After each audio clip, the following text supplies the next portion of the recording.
Good afternoon, everyone. Welcome. Thanks for coming. My name is Michael Kugelman, Program Associate with the Wilson Center's Asia Program. I'd like to recognize our co-sponsor for this afternoon's event. That would be the Wilson Center's Global Energy Initiative, led by Kent Hughes and his colleague, Jacqueline Nader. Thank you very much. We all know that India boasts one of the world's fastest growing economies. Accompanying this growth is a rapidly increasing demand for energy. India is currently the world's fifth largest energy consumer, but it's expected to vault to third place by 2030, behind only the US and China. A report by India's Planning Commission projects that the country must, at a minimum, triple its primary energy supply and quintuple its electricity generation if it's to maintain the 8% annual GDP rate needed to meet New Delhi's goals of poverty eradication and human development. India's domestic energy sectors face considerable challenges, such as a troubled coal industry and limited oil and natural gas reserves, to name just a few. For these reasons, India is increasingly looking beyond its borders to satisfy much of its voracious demand for energy. I'm of course referring in particular here to oil and natural gas, but you can also argue that India is increasingly looking abroad for coal. It remains to be seen how nuclear fuel will fit in here. So with all this in mind, today's event will examine India's current external energy security strategy.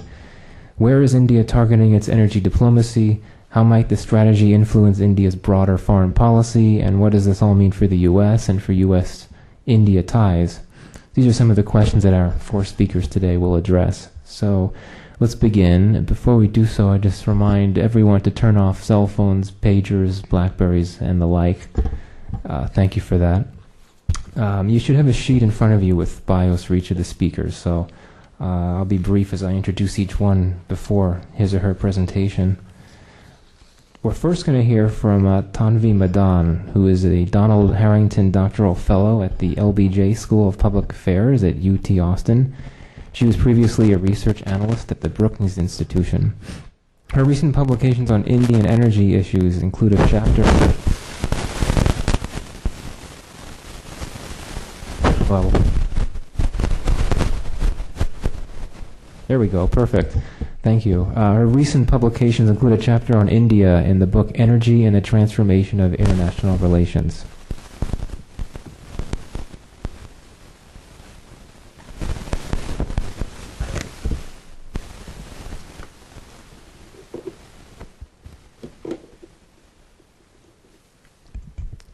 Thank you, Michael. Good afternoon, everybody, and thank you to my fellow panelists as well. I very much look forward to hearing your presentations. I've been asked to present today an overview of India's overseas investments and its energy diplomacy. In 1989, when the military junta took over in neighboring Burma, placing Aung San Suu Kyi under house arrest, India imposed financial and trade restrictions on its neighbor, and the Indian Foreign Ministry, quote, urged the military authorities to create conditions for holding free and fair elections as soon as possible. Last year, however, when protests broke out in Burma against the junta, India's foreign minister refrained from criticizing the military crackdown against protesting monks. Furthermore, he remarked, quote, it is up to the Burmese people to struggle for democracy. It is their issue. One of the major reasons, though not the only one, for the change in India's approach towards Burma, as well as India's approach to a number of other countries, is India's energy needs. India currently consumes 404 million tons of oil equivalent of primary commercial energy, and as Michael pointed out, this makes them the fifth largest energy consumer in the world. Over the next couple of decades, India's energy requirements are expected to more than double, and by 2030, the country is expected to overtake Japan and Russia to become the third largest global consumer of energy. By then, together, China and India will account for nearly half of the increase in global energy demand. But as India's appetite for energy continues to grow, concern about where this energy is going to come from has been increasing in the country. India is already importing some amount of its three major sources of energy: oil, natural gas, and coal.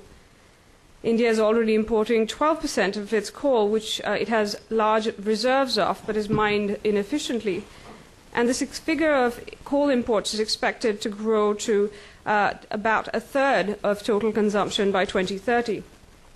Oil and natural gas, which is what I'll be focusing on today, account for an increasing portion of consumption.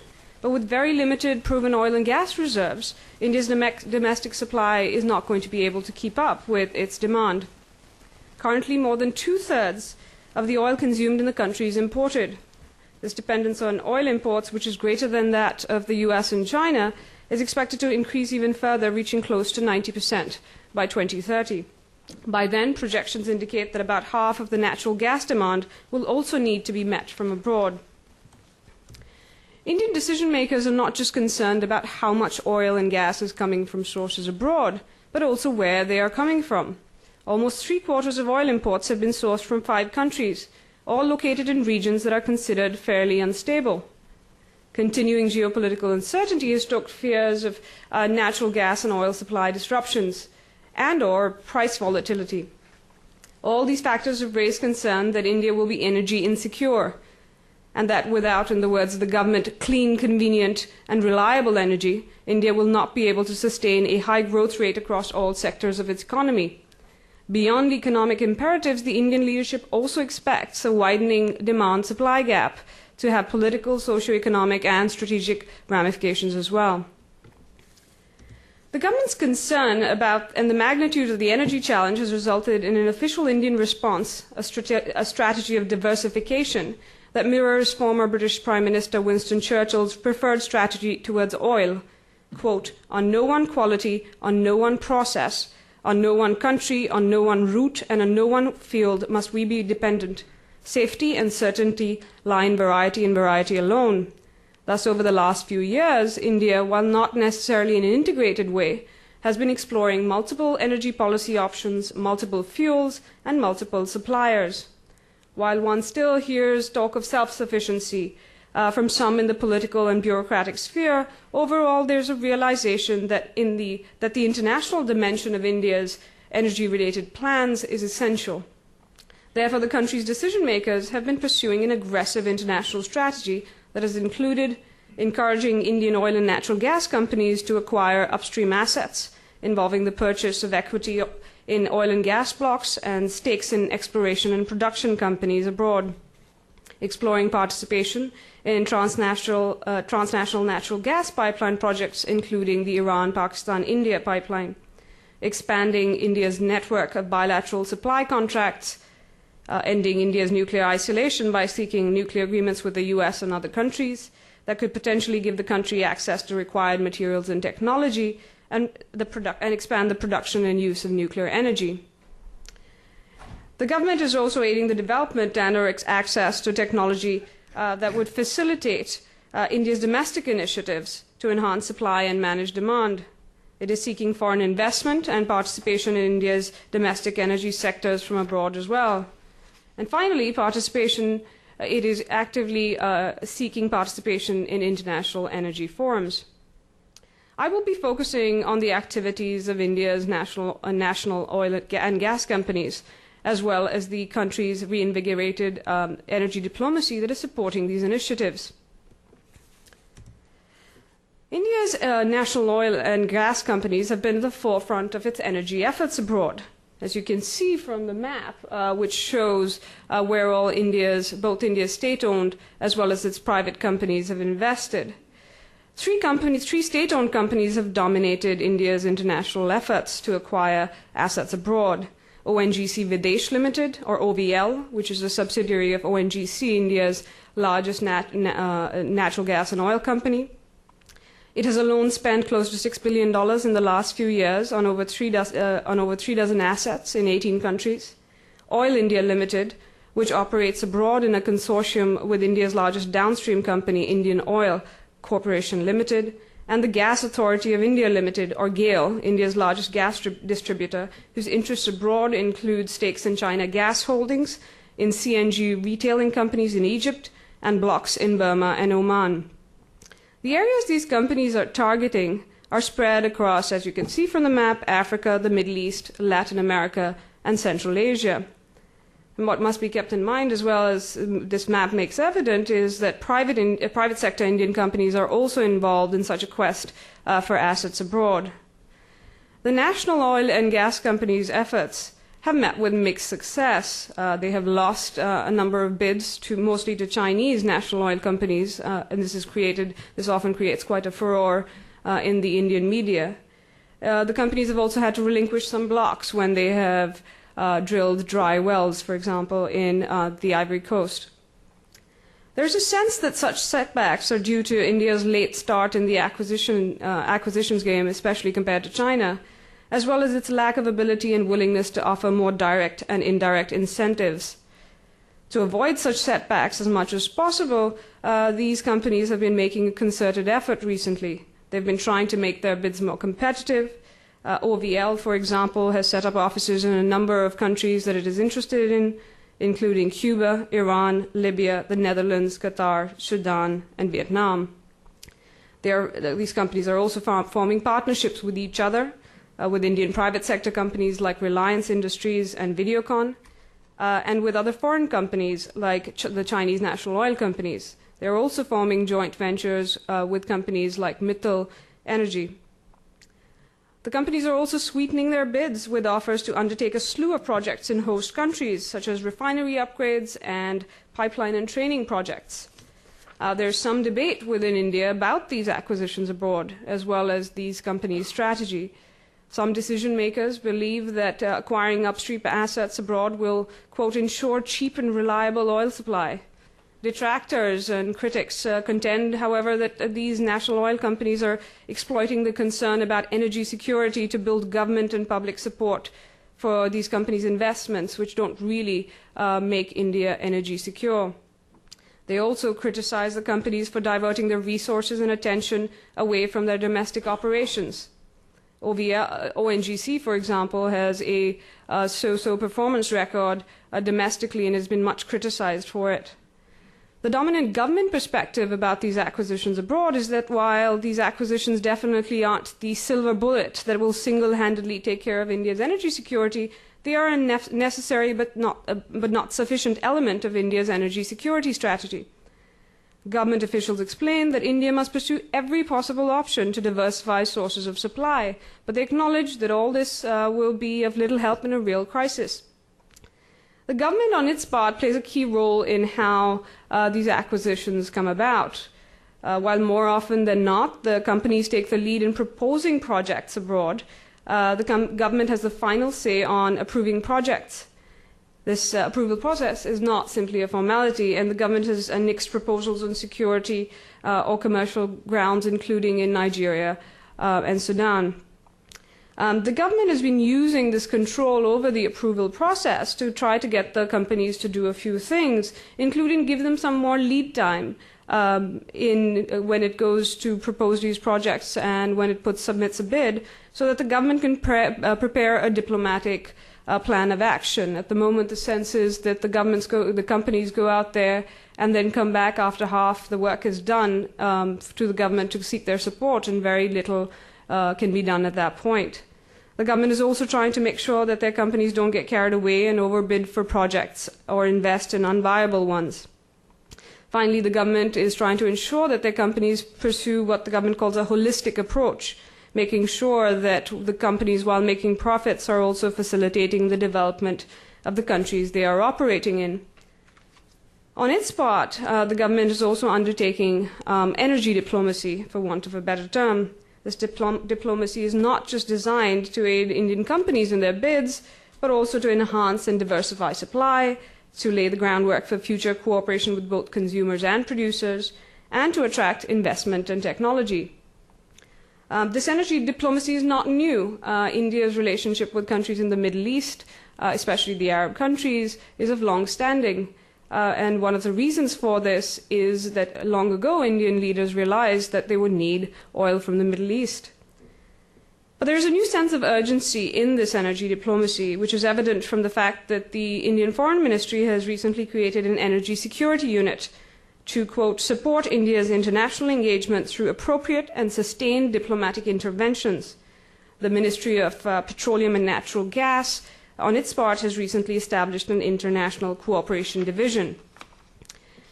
India's energy diplomacy has tended to follow its foreign policy path, which can probably best be stated as, at the risk of borrowing and corrupting a phrase from another British politician, no permanent allies, lots of good friends.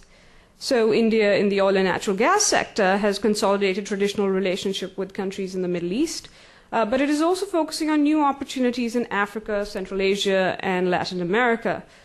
India has been establishing a broader as well as deeper set of relationships with a number of countries in these areas that had earlier not even been on India's radar screen. This energy diplomacy that it is undertaking has involved cooperative agreements or memoranda of understanding, high-level bilateral visits. India has been hosting conferences as well as attending many. And India has been deploying military and economic tools which are at the government's disposal. This last set of tools has perhaps been the most controversial. On the military front, India has recently offered military training and other assistance to countries like Burma, Kazakhstan, and Nigeria, where its companies have energy interests. On the economic front, India's Export Credit Bank has extended lines of credit to a number of entities. If you see on the map, the areas in green are where the Indian Exim Bank has given loans. The existing loans are two entities in the countries marked in green, and a number of them, as you can see, overlap with where India has energy interests. Some of these countries include Angola, Brazil, Chad, Colombia, Cote d'Ivoire, Gabon, Iran, Myanmar, Sudan, Syria, and Vietnam. Mostly countries, all these, the ones I mentioned, are countries where these national oil and gas companies are operating or have an interest in operating. Critics have questioned the relative effectiveness as well as the benefits of this energy diplomacy. For example, they point out that despite India's diplomatic efforts, Iran's reliability as a supplier is questionable given the fact that it has cancelled an long-term LNG supply contract. And it has also backed out, it delayed giving an Indian company, OVL, development rights for a field that it had promised.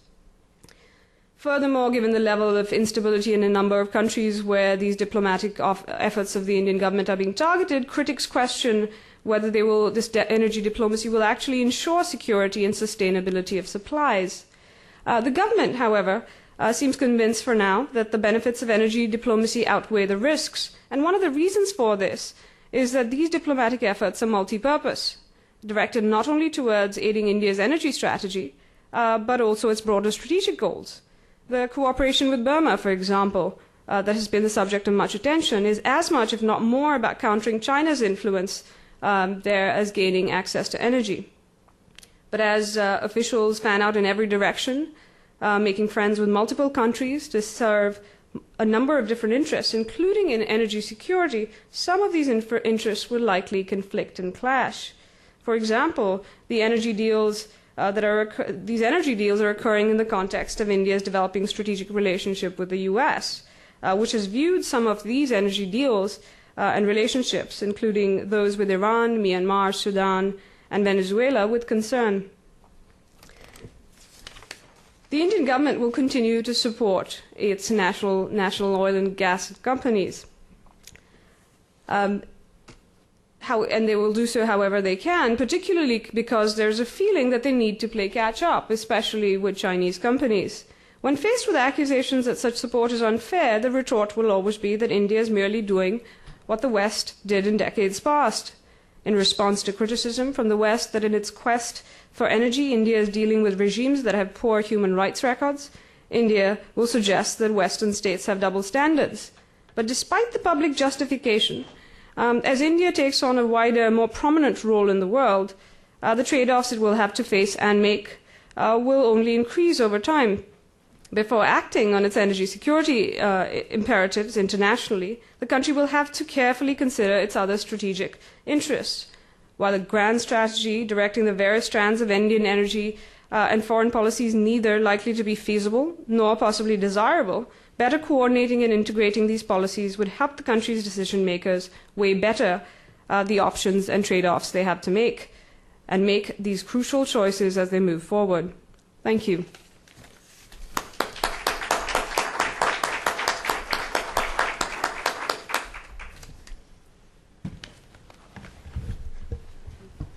Thank you very much for that very good overview of the issues that we're going to be discussing today.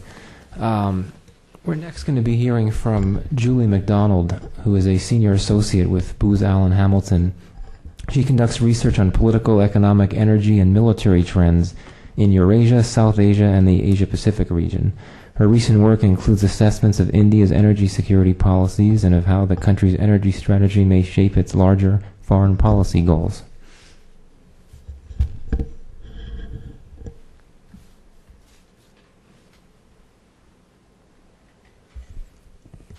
Good afternoon, and thank you for being here. I think it's going to be very difficult for me to follow this very comprehensive overview that we've heard. In fact, I'm going to move very quickly through a number of my slides as to not have too much overlap with what we've already heard. So I was asked to talk about how India's energy strategy, its concerns about energy security are starting to intersect with its broader national security objectives. And what I want to do is walk through 4 different points here. One, to just quickly revisit why India is looking out beyond its borders for energy, and talk about, very briefly in some cases, 3 components of India's energy strategy that's driving its implications on its national security strategy, and then look at what are those national security implications, and finally focus a little bit on the relationship with China. So why is India looking out and pursuing an aggressive acquisition, overseas acquisition strategy? Well, the numbers here are clear, with the relatively stagnant domestic production and the growing domestic consumption. The gap between those two is growing, and it's going to be growing. It's projected to grow up to 90% between now and 2030. So India will be dependent, if the domestic production does not increase, to almost 90% of its imports or oil consumption will be served by imports in 2030. Because of this, the Indian government is pursuing a multi-pronged strategy to alleviate these energy security concerns. And we've heard a lot about that already in the first presentation. She had a much more comprehensive list than I do here, but I'd like to focus on just a couple of those. One is the diversification of supply by securing hydrocarbons from supplies around the world. Where is India doing that?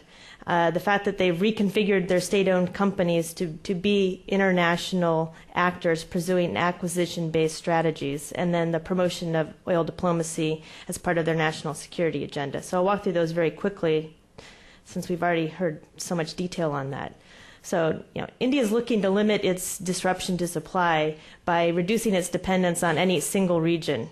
And as you see here, it's importing both oil, gas, and coal today, and all of those imports are going to be increasing over time. India has been successful in starting to diversify its imports of oil away from the Persian Gulf to other parts of the world, partly through the acquisition-based strategy and building relationships with other countries that we've already seen so clearly from the previous presentation. In natural gas, they've just started importing natural gas. Their domestic production will likely start to increase. They've had a lot of domestic discoveries over the past several years, but they are also signing deals with a number of countries around the world. In particular, Qatar is a big one of their biggest suppliers, but they're also reaching out to Australia and Nigeria.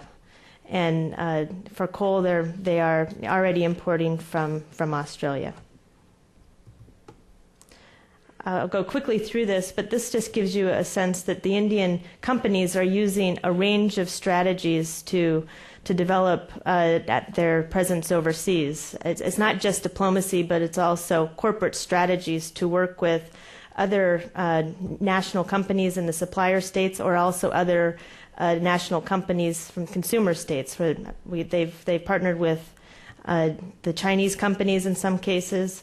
They have worked with the Ministry of External Affairs or the Ministry of Oil and Natural Gas to cut deals in a number of countries, but they've also worked with E&I, for example, in a swap deal where the Indians are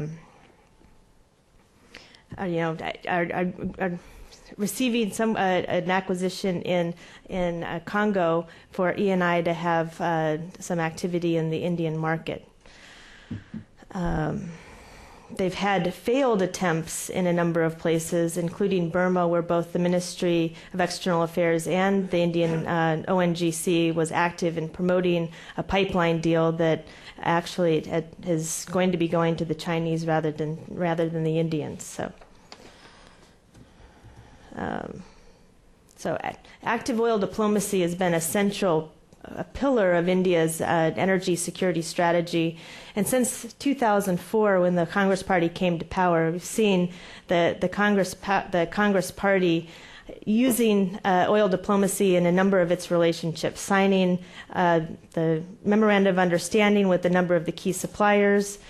I guess one thing I'd like to say here is that the Indian companies are out there in front of the India's national security strategy. They are out making the deals and coming back to the government and asking permission. It's not part of a Indian national grand strategy to develop an overseas presence, but it's kind of a response. The Indian government is responding and supporting them, but it's not driving where they need to be going. The Indian government has also been a promoter of the pipelines as a diversification of supply.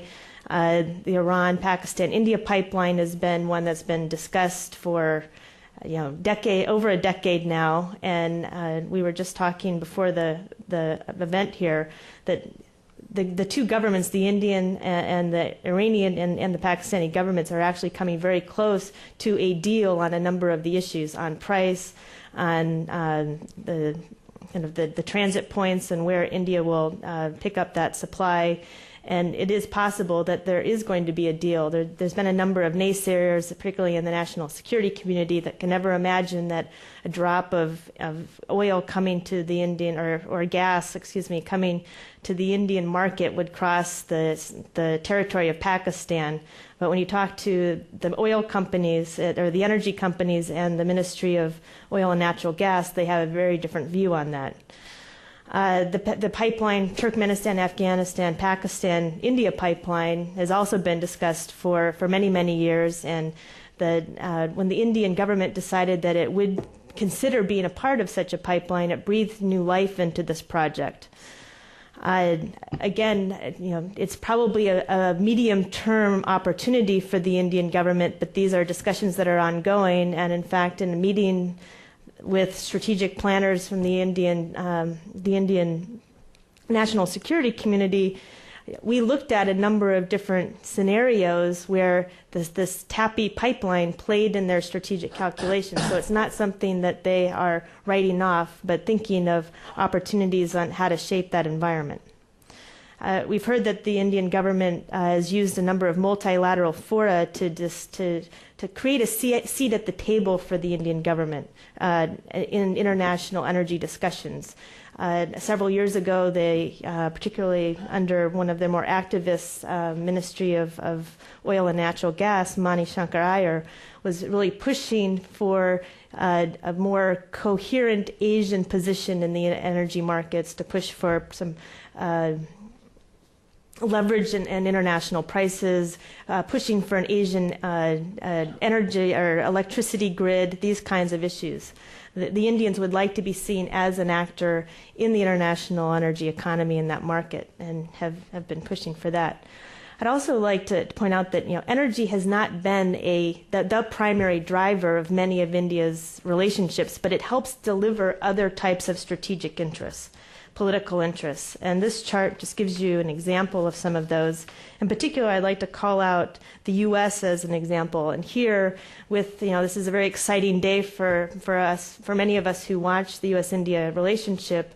The Indian government has survived the no confidence vote around the 123 deal, or the civil nuclear deal. But this is a deal that the Indian government has sold and discussed as an energy deal. This is going to help develop their energy security, to have this civil nuclear technology, to develop their nuclear power sector.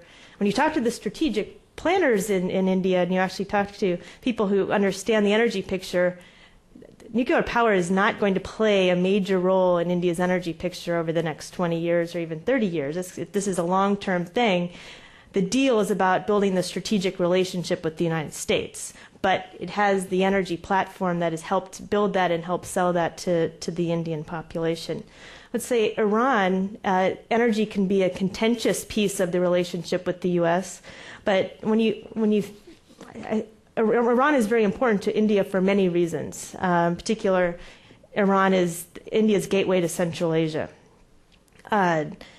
And these talks over the years, and increasingly the past several years, about the Iran-Pakistan-India pipeline have served both the Indian interests and Iran's interests. For Iran, the discussions, even if they don't go anywhere, have given Iran legitimacy that it might not otherwise have.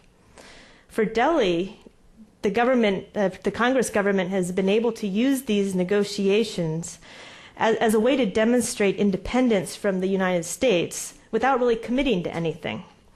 Moreover, India keeps an open dialogue with this government that it can use for other purposes, and that may be very helpful moving forward as we look to concerns that we have about Iran's nuclear position. And we were discussing before the session that the timing of the agreements on the Iran-Pakistan India pipeline that may be coming to a close, actually coinciding with the 123 deal, may not be the best situation for India to have both of those issues on the table where Congress can look at that and point at India's relationship with Iran. So that there may be some downsides, but it has been helpful as well. Saudi Arabia is an example of India's relationship with the Persian Gulf countries. Clearly, India has a very close relationship with the Persian Gulf, a human connection with the diaspora that is there, and India is looking to pull itself tighter, closely knit with the Middle East, not just on energy front, but on economic relations across a number of sectors. And Saudi Arabia is an example where India is attracting Saudi investment in India's energy sector, in refineries, potentially in storage facilities in the Indian countryside. And a Saudi Arabian, the former petroleum and natural gas minister referred to these kinds of agreements where India is investing in Saudi Arabia, and Saudi Arabia is investing in India as kind of a crisscrossing investment strategy that will in some ways help build India up as an energy hub and a major refining hub in the region, which is one of their objectives. Next slide. So India's energy acquisitions may help its energy security objectives, but they don't necessarily enhance energy security. The Indian government recognizes that overseas acquisitions are no less vulnerable to disruption than other energy shipments, particularly as these investments, as you saw on the map earlier, are even more far-flung than where India has been getting its energy from the Middle East. So this energy acquisition strategy is actually creating more challenges and complications for India's kind of military and navy and its national security agenda. Moreover, when you look at the pipelines, all of the pipelines that they have discussed are traversing unstable regions, very complex relationships with Pakistan, with Afghanistan, and if there were a pipeline to be revived going eastward through Bangladesh or Myanmar, you have equally challenging stability issues there. Let's see. So I would say that India's outreach is kind of creating a much more complex environment for its national security planners as India becomes becomes a global player, not just in the energy sector, but more broadly.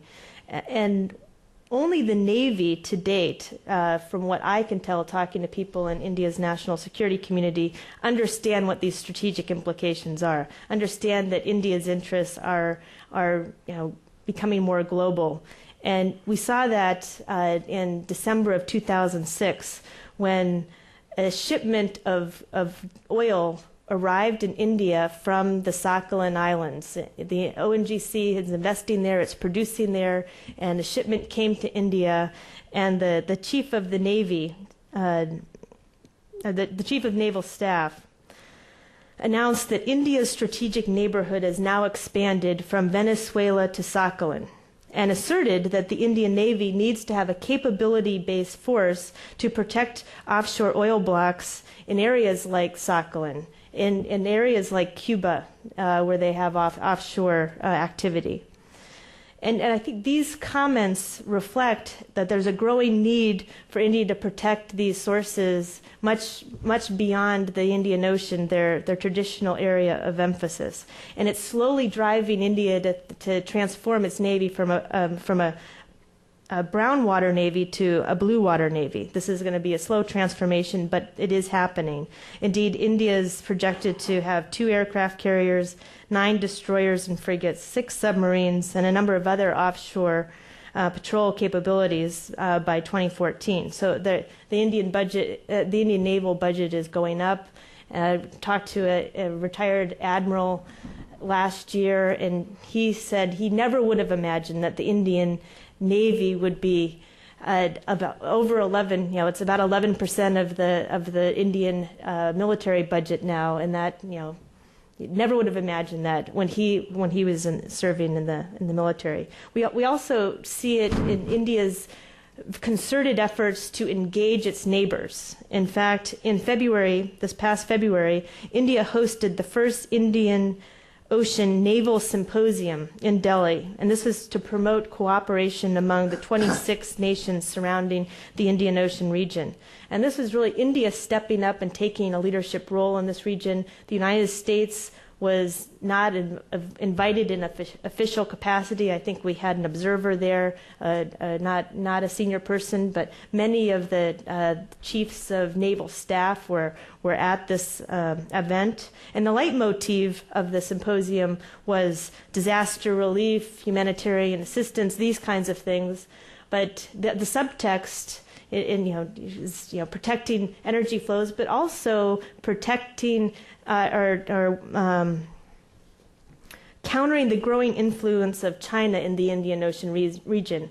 And I mentioned that, kind of going to my next point, that the energy issue is a big driver of how India is thinking about China. And why is that?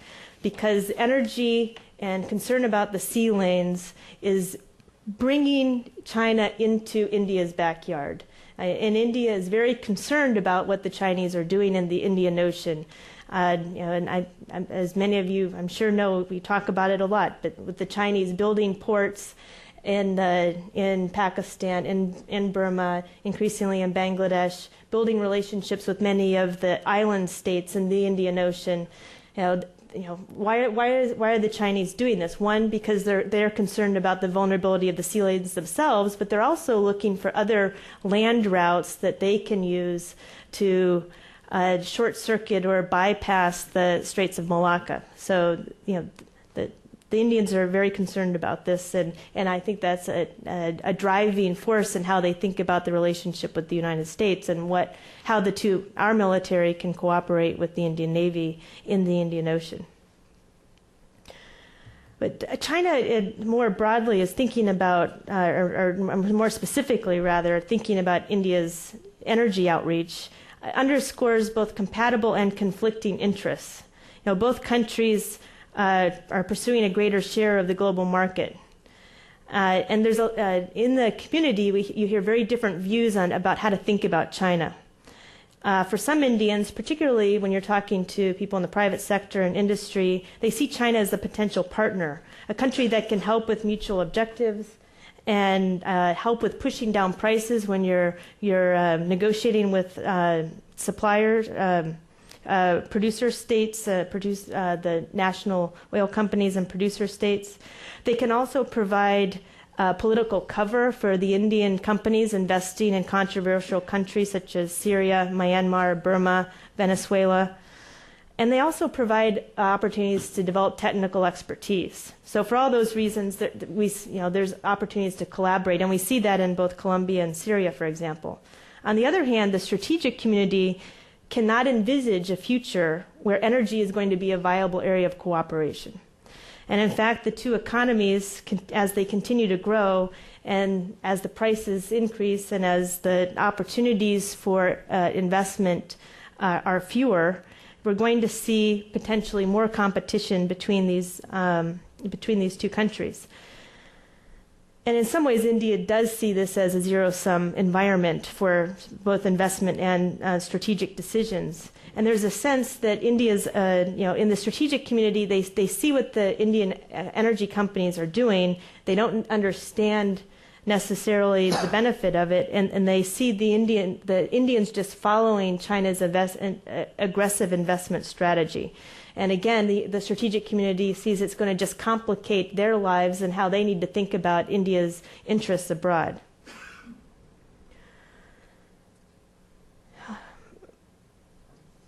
So I guess I want to highlight here a couple of things about where India and China are investing. And they're investing in two types of states. In states where you find where U.S. or Western companies tend to be absent, and increasingly they're investing in states that are major suppliers to the United States. And why are they investing in countries where the U.S. Pariah countries, Cuba, Iran, Myanmar, Sudan? Because those are the countries where they didn't have to compete for access to these opportunities. You didn't have the Western companies in there with technology, with relationships with the government, so it was an opportunity. As they developed expertise and they started to increase their portfolio, they've moved into the big producers where the U.S. has a relationship and is dependent on those imports. So I would posit that there's a couple things you can say for this. One is, India. I don't see. I see India's energy strategy or concern about energy security much higher than a number of the moral issues that the U.S. Would articulate. They're not concerned about going into Burma, Iran, Myanmar, Sudan. They're not, in the news the way the Chinese are, but they're doing it because of the energy security priorities. And then finally, I think there's going to be potential for competition, not only with China, but also between China and between both Chinese and potentially Indian companies and the United States in some of these major producer states. And I'll just end with the couple of areas where I think there could be potential for competition between both Indian and Chinese energy interests, and that's in Central Asia, where the Chinese are building incredible infrastructure that we wouldn't have dreamed of even a decade ago. In the Middle East, particularly in Iran, in Africa, in the Gulf of Guinea region, and Burma, where the Chinese are already having success for the Indians. And all of these regions, particularly around the Indian Ocean region, are of critical importance to Indian strategic thinking, and should be watching those very carefully. Thank you.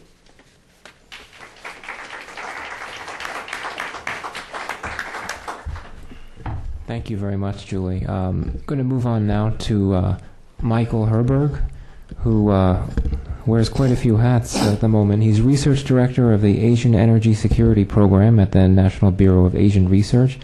He's also a senior research fellow for international energy at the Pacific Council on International Policy, as well as a senior lecturer on international energy and politics at UC San Diego. And his recent publications include the chapter The U.S., China, India Triangle of Strategic Energy Interests, U.S. Perspectives, in the volume China, India, and the U.S. Competition for Energy Resources. I think I'll just speak from here. I don't have slides to show in this presentation, so I'll keep it as informal as we can. sit here. First, let me thank the Wilson Center for inviting me. Appreciate the invitation. Bob Hathaway, Kent Hughes. It's always an honor to participate in these sessions here with a really high quality group. Following those two who are much deeper in the Indian energy security issues than I am. So it's a pleasure to be here. What I'll try to do is put some context into how I view the U.S. policy perspectives on India's search for energy security, and then provide a little contrast with that in China. And I think if you put the two together, you see some very, very sharp distinctions, which I think bring out in very sharp relief why the U.S. perceives India's energy security push in one way and why it seems to perceive China's in a very different way. We all know India's rising or emerging as a major regional and in some ways global power, and energy is a key part of that key force propelling India to become a greater influence regionally and globally. At the same time, the U.S. is the global superpower, and at the same time, it's the global energy superpower. We're by far the largest oil consumer. We're the third largest oil producer. We're the strategic leviathan of the Persian Gulf, key oil-producing region. We stand astride all the key sea lanes that control the flow of oil and gas resources around the world, from Southeast Asia to the Persian Gulf. So the U.S. is the superpower, both in a strategic sense, but in this case, in an energy sense.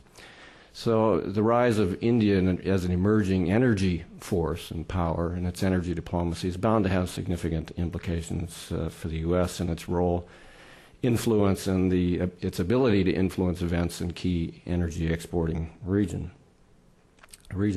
Now the reality is we have common, the U.S. and India have profound common interests in terms of energy security, mutual energy security interests, stable prices, stable oil markets and gas markets, stable transit of oil and gas in these key transit regions, diversified fuel sources, a geographically diversified set of sources of energy, more investment in production around the world, and in an environmentally sustainable energy future.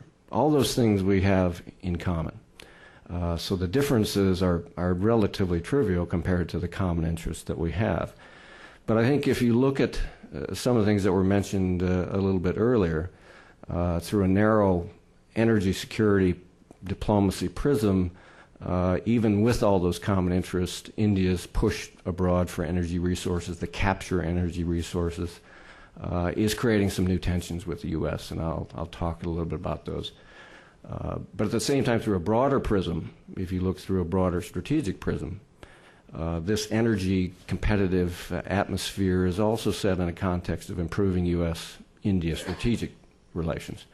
And I think you have to kind of look at both sides, both prisms through which this can be looked at. And I think it is a key reason why the U.S. reacts so differently to India on its energy security push than it does to China, and I'll elaborate a little bit. First, talking about the strategic context. I don't have to talk to this audience about the notion that the improvement in U.S.-India ties, the post-Cold War period, India is no longer tethered to the USSR, the rise of the Indian economy, trade, opportunities for investment, creating whole new opportunities for closer U.S.-India economic relations, trade relations, cultural relations, allows the two to exploit their common democratic heritage. We can go through a long list of reasons for the recent improvement since the mid-90s of U.S.-Indian strategic relations. But I think you add to that the notion that India fits very squarely in U.S. perceptions of the future of Asia, the balance of power in Asia. And again, many in the audience can probably explain this much more effectively than I can because I come from the energy side. But clearly the U.S. sees India's rise as a potential counterweight to Chinese power in Asia, and therefore is an important force for a more balanced strategic picture in Asia. And ultimately, that allows the U.S. to maintain its own primacy in Asia as the key balancing force in the region, as long as the region is not dominated by any one single power. Let's put in quotes, China. So with that lurking in the background, India's rise strategically looks like an important beneficial force to sustain U.S. primacy in Asia. India is not seen as a threat to vital U.S. interests in the Asian region in any broad way, in the way that China is by many. India's role in the UN has not, in a general sense, been to obstruct or appeared to be to obstruct U.S. efforts in the UN. India, U.S. Military, naval intentions and strategies and concerns in the Indian Ocean and Southeast Asia are broadly in alignment, or at least not deeply out of alignment. And I don't think you can say that about China-U.S. relations. So I think you see China as a competitor, you see India as an important strategic beneficial force in Asia. And that's the context within which the energy issue tends to sit. And therefore, it's a much less, it makes the energy set of issues much more easy for the U.S. and India to work out, and much less incendiary here in Washington, D.C., I would argue. Now, through the more narrow prism of energy security interests, clearly there are two baskets of issues that are going to continue to be, I think, very vexatious kinds of issues between the U.S. and India over energy, and we've talked about them a little bit in the previous discussions. Obviously, the number one issue here is involvement in problem states. India is deeply involved in energy development in Iran and will continue to be more involved, I suspect, from the pipeline deal to LNG deals to oil field developments to building refineries. You name it, I suspect that's going to continue. India intends to, and clearly that's going to be a problem area for U.S.-India relations. India is involved in Sudan, along in partnership with CNPC in oil field development and production in the Greater Nile Consortium. So India is working hard to expand that position there. Obviously, they're involved in Myanmar as possible importing of Myanmar gas. I'd forgotten they got involved in Cuba. I saw it on the map. I recall that now. So India's hit almost a perfect trifecta of all the evil empire countries on the U.S. list. Syria as well. So I guess it's almost a perfect trifecta here. So that's going to continue to be a source of concern in the U.S. and Washington, D.C., and I think it continue to be an irritant in U.S.-India relations. I don't suspect India is going to back off of its involvement in these places because of the perception that these areas are so important to its energy security. The second area, I think, of friction that will continue is what the U.S. perceives, in both the case of China and India, is their pursuit of a mercantilist, predatory investment strategy trying to lock up bilateral, politicized oil and gas deals with whatever country. And I think the U.S. perception is this is raw, old-fashioned mercantilism, backing up your mercantile interests with extra side deals, military deals, trade deals, loans, the whole set of things. So I think from the U.S. perception, it's about access to energy resources, not ownership of resources. And I think the previous speakers talked about this.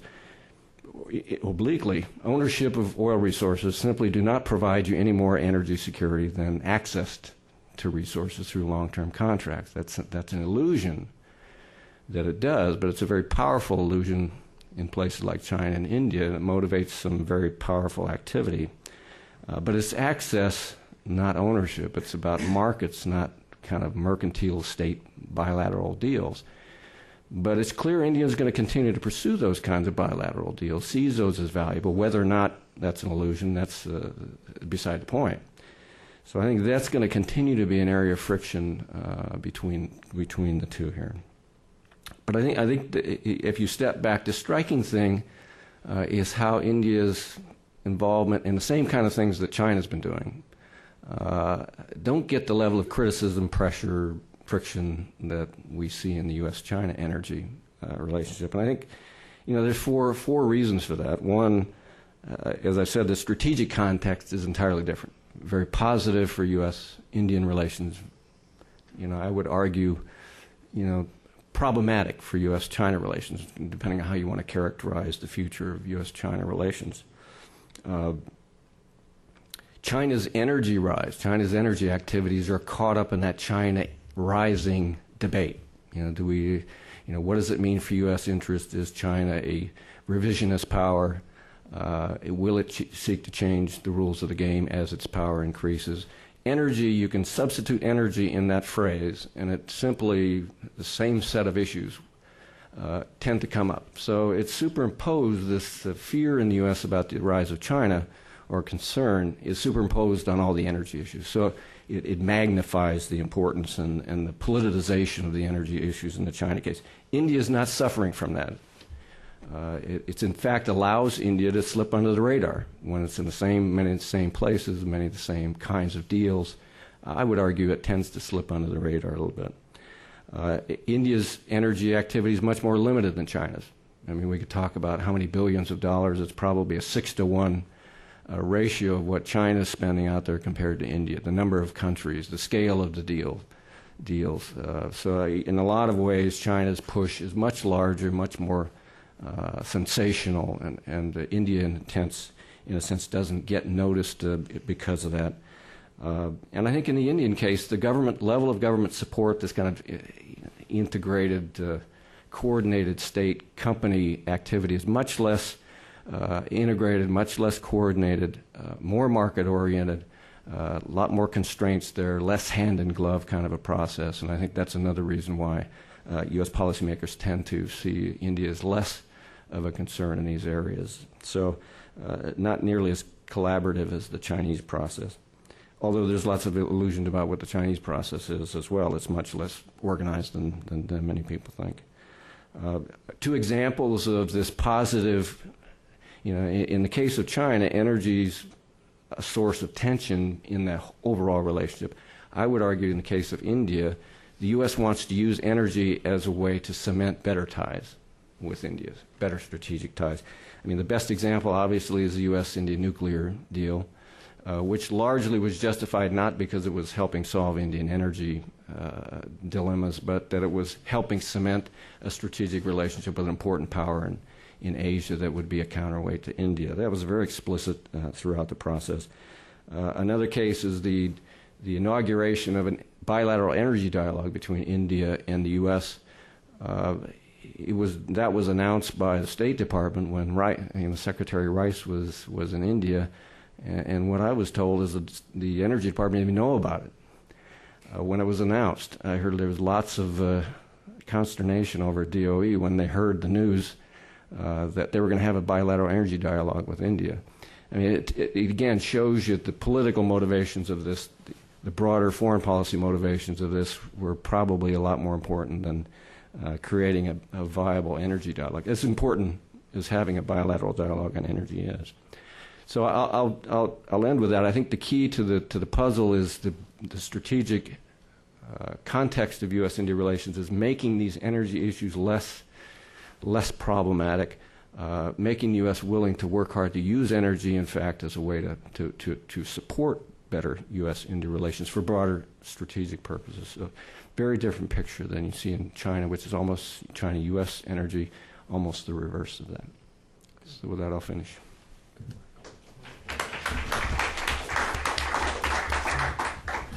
Thank you very much. Last but not least, we're going to hear from Ron Summers, who is the president of the U.S.-India Business Council here, an organization of 250 U.S. companies investing in India. He previously served as the Unocal Corporation's chief executive based in India. During his time in India, he served on the board of directors of Hindustan Oil Exploration Company, that country's first private sector oil exploration company. Michael, thank you. And thank you, everyone, Bob Hathaway and the Wilson Center for having us here today. I've been on holiday up in the state of Maine, so my head has not been deeply engaged in the Indian energy sector for at least 7 days. But let me jump through a couple of slides that I think offer some good background. And what I'm going to try to do here is offer some of the domestic perspective that I think will round out the international perspective that was so generously offered by the previous speakers. Of course, what we're seeing in India today, and this is a good dramatization, is runaway inflation, unlike what we've seen in many, many years. In the 80s and the 70s, some of you remember the double-digit inflation that we faced. This inflation is being driven by a fiscal challenge that India is now facing, mostly caused by the fact that India imports 75% of its hydrocarbons. So imagine the shock of going from $50, $60, $80 a barrel to $135 a barrel. 75% of India's hydrocarbon usage is coming from the outside. Another perspective I'd like to offer up to everyone is let's put the energy consumption in perspective here and what's driving India's imperative for energy security. India consumes on a per capita basis 600 kilowatt hours per person per year. China, about 1,300 kilowatt hours per person per year. America, 14,000 kilowatt hours per person per year. So 600, 1,300, 14,000. That gives you the perspective. And the point I want to make is as India confronts the fact that its economic expansion is continuing, its 8 to 9% GDP growth is rolling ahead, the middle class is growing, and as the middle class grows, India's energy consumption is bound to grow as well. And India is not blessed with energy resources, and this puts tremendous strain on the political landscape that we see here on this map. This map, of course, dramatizes what we all saw today play out in real time in the floor of the Indian Parliament.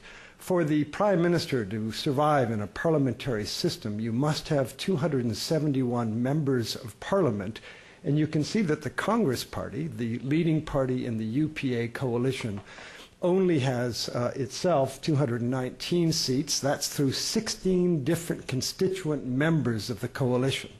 And it has to be joined by the outside, or was joined by the outside, supported by the left front parties, the communist parties of India, to make the magic number to get them over the 271. When the left front parties evacuated this coalition 2 weeks ago, just in advance of the G8 summit, it left Dr. Manmohan Singh without a majority, and he had to prove it today in a vote of confidence on the floor of the Parliament. And we're very happy to report to you that the government survived handsomely with 275 members of Parliament. That means it will continue. That means that many of the reforms, not just the Civilian Nuclear Cooperation Initiative, but many economic reforms that had been held up may now indeed break open for the good so we can move forward on the economic reform process.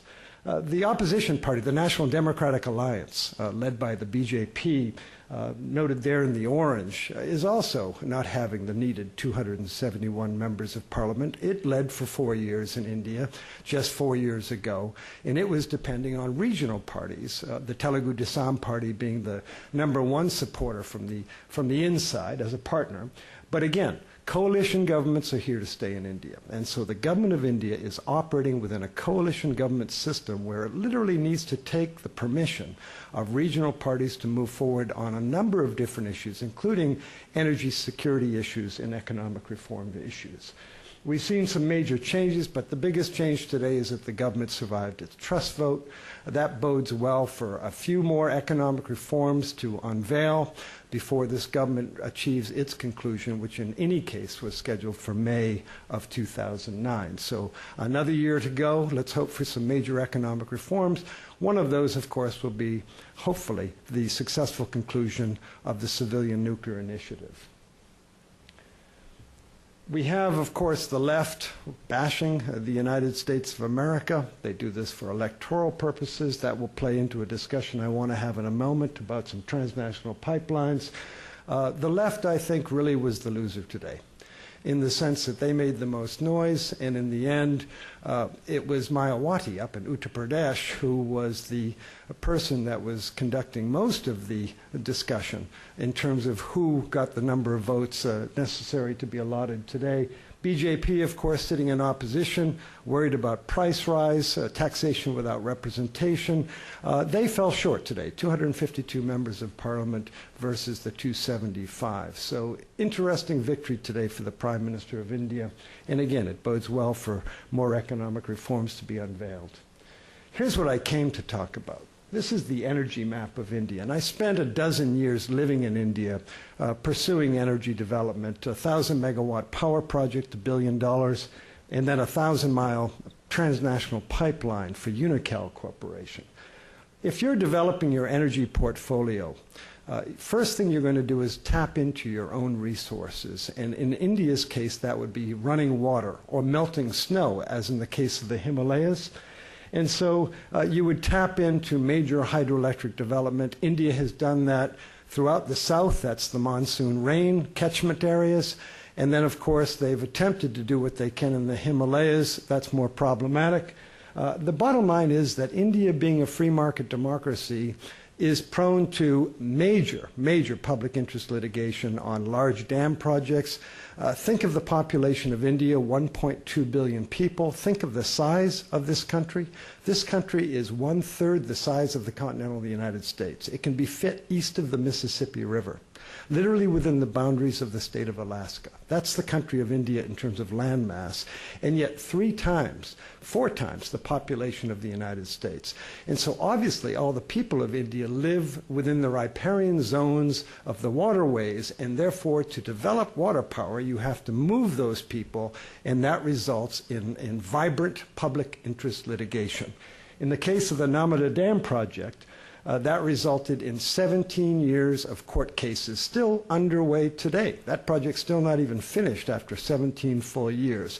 So the days of big dams in India are gone. They're behind us. No more big dams. You're going to see small hydroelectric power. We welcome that. That's a clean, renewable energy source, and it can be developed, but it's not going to be a significant contribution to India's energy portfolio. India's next major energy source, of course, is coal. They have about 200 to 300 years supply of coal. It's very high in ash content, but very low in sulfur content. So that's the good news. It's mostly located over in the eastern region of the country, West Bengal and Orissa particularly. But the problem is that's not where the city centers are. So you have to move the coal to the power stations to serve the city centers, and most of the Indian railways are very busy moving people each day. In fact, the Indian railways move more people each day than any other railway on Earth. And therefore, it's very difficult to move high ash coal across the country on the rail system. So that means you need to develop central coal pithead power projects at the coal mines and try to transmit that electricity via the wire. Unfortunately, the Indian electrical grid is not yet fully integrated. There are 5 regions in the country. They're not fully integrated as of yet, and so they're working towards that so they can develop pithead power projects at the coal mines and move the electricity to the city centers, but we're not there yet. Now, the real problem here is environmental. Burning coal. If you're at 600 kilowatt hours per person per year, and you even get halfway to where the United States is at 14,000 kilowatt hours per person per year, you're talking about major global warming, major environmental impacts. So we, as a country, Department of Energy is sitting here in the audience, colleagues are here, we want to encourage the clean use of coal technologies, and we need to develop other technologies that will encourage India away from using and burning coal. India, by the way, is number 4 in the world of wind production, so they've already seized on the fact that they must develop a robust renewable energy program.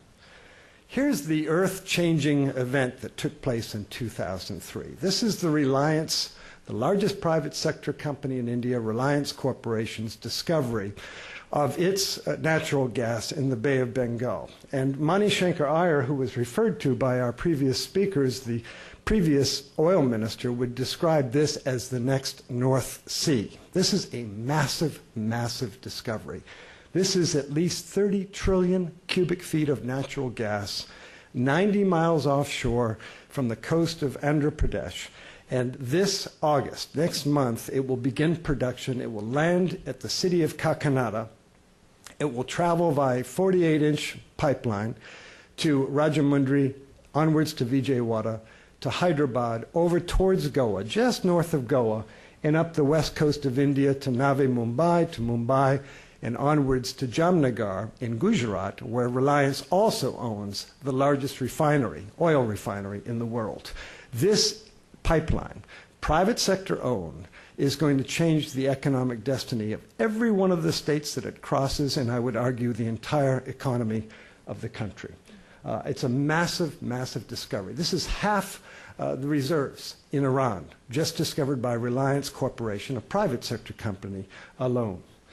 Another major discovery in 2004, the largest discovery of oil in the world that year, by a Scottish company called Cairn Energy in the deserts of Rajasthan.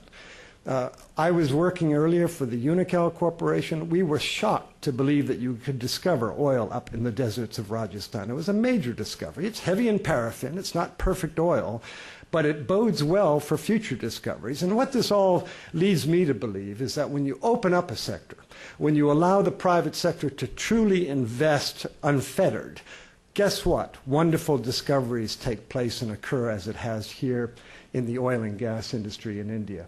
So a major discovery in Rajasthan, major refinery under construction up there to clean up that oil. But again, India is way deficit in energy and therefore will be needing every bit of energy it discovers. We've talked a lot today about the Myanmar pipeline. I want to go on record and say, ladies and gentlemen, did you know that Chevron Corporation, the successor in interest to Unocal, and Total of France are also investors in Burma?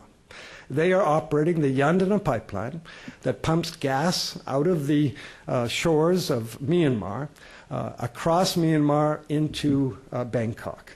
Unocal Corporation, now Chevron, is the largest supplier of energy to Thailand, and much of that energy comes from the country of Burma, Myanmar. So it isn't like India is the only player in Burma. The other point I'd like to make here, and I'm not an apologist for India, but if India were to withdraw its involvement in Burma, it would immediately go to China. And I'm not sure we want to see that outcome either. So another reason why India continues to engage with Burma. Will this pipeline ever happen? Not in my lifetime. Bangladesh doesn't want a pipeline that possibly could ever evacuate Bangladeshi molecules of gas into India. They are absolutely dead set against that, and any pipeline, even if it were transiting Bangladesh, would present that threat to the Bangladeshis. So I would argue you will never see a three-country transnational pipeline, Myanmar, Bangladesh, India, as much as I believe it should happen. Frankly, regional energy pipelines are peace pipelines, and we should encourage such pipelines. But it's not going to happen just because of the political challenges. TAPI, I spent a lot of my life on the Turkmenistan, Afghanistan, Pakistan, India pipeline. It's never going to happen. There's not enough reserves up in Turkmenistan. Afghanistan is tribal. It's politically fraught with challenges. We all know about them. You have a transit nightmare going through Pakistan, and then you get to India, which would love the gas if we could ever get it there.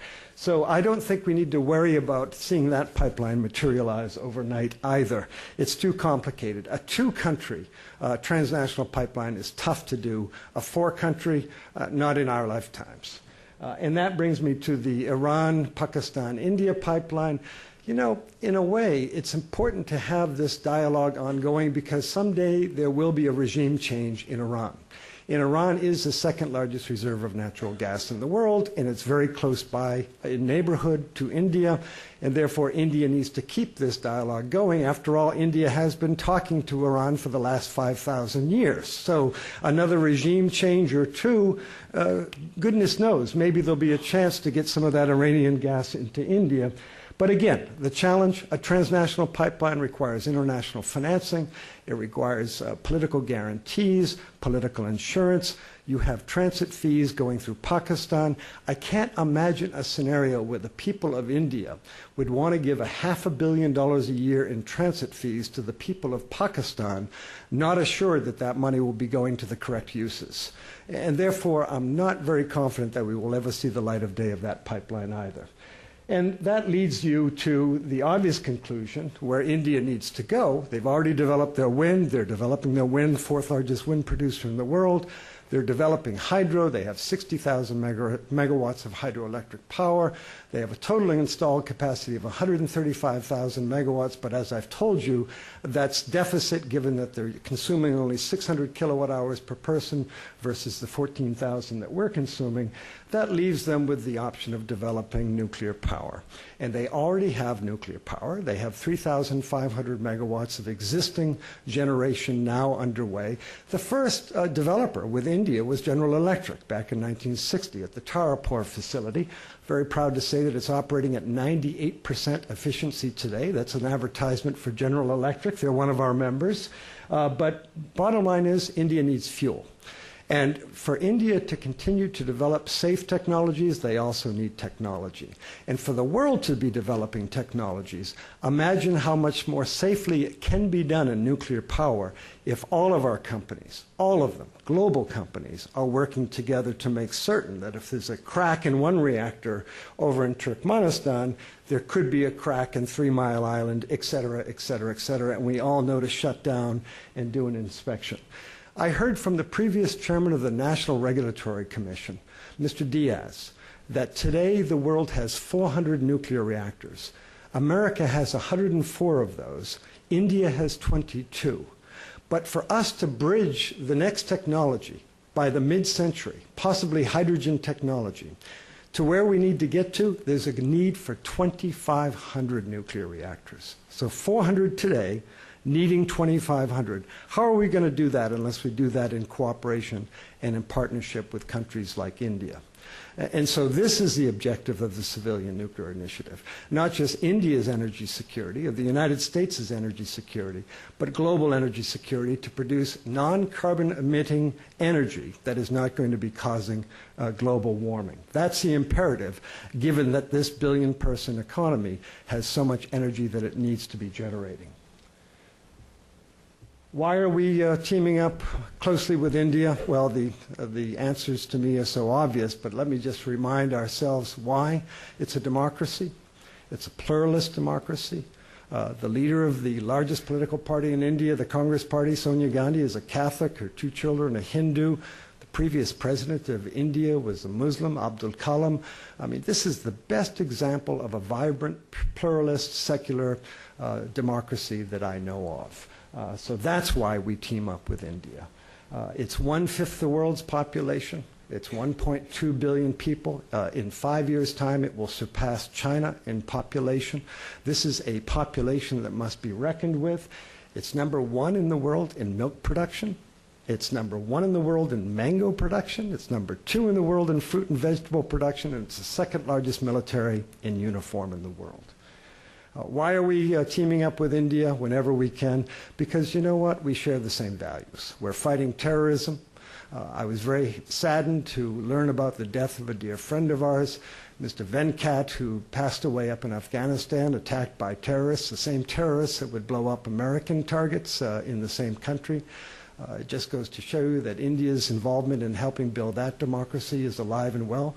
In fact, India is the 2nd largest investor in Afghanistan's democratization.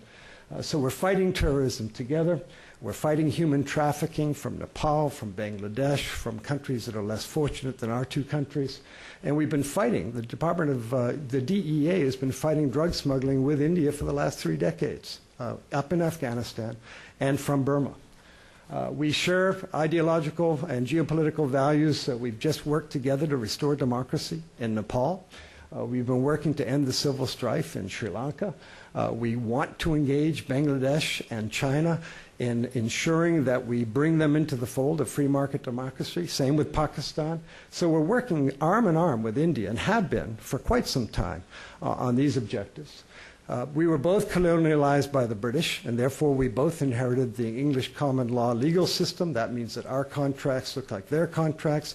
Take a look at an Indian power purchase agreement. It's the same as a California power purchase agreement because of the English common law values that we share. India produces the 2nd largest number of engineers and professionals in the world. The United States number 1. Another reason that we team up. India sends 100,000 students a year to our campuses. We'd like to double that. We wish we could get more visas. They make a great contribution to our American universities and colleges. There's 1.8 million Americans of Indian origin, 2 million Americans of Indian origin, and look how politically integrated and significant they've become. They will help shape the next election, I would argue. But most importantly, why are we so much interested in engaging India? Because half, or more than half, 54% of the entire population of the 1.2 billion people that I've mentioned are under the age of 25. Their first political memory would have been when Ronald Reagan said, "Bring down that wall." This is a generation of young Indians that like America. There's a 74% approval rating for America in India today. That's even higher, perhaps, than our own approval rating of ourselves here in the United States. And this is a young country that truly embraces, in the best sense of the word, free market democracy. And so all the more reason why India is rising, it's becoming vital to the United States' interests, and why we need to continue to work together to develop energy security, not just for India, not just for the United States, but for the world. Thank you.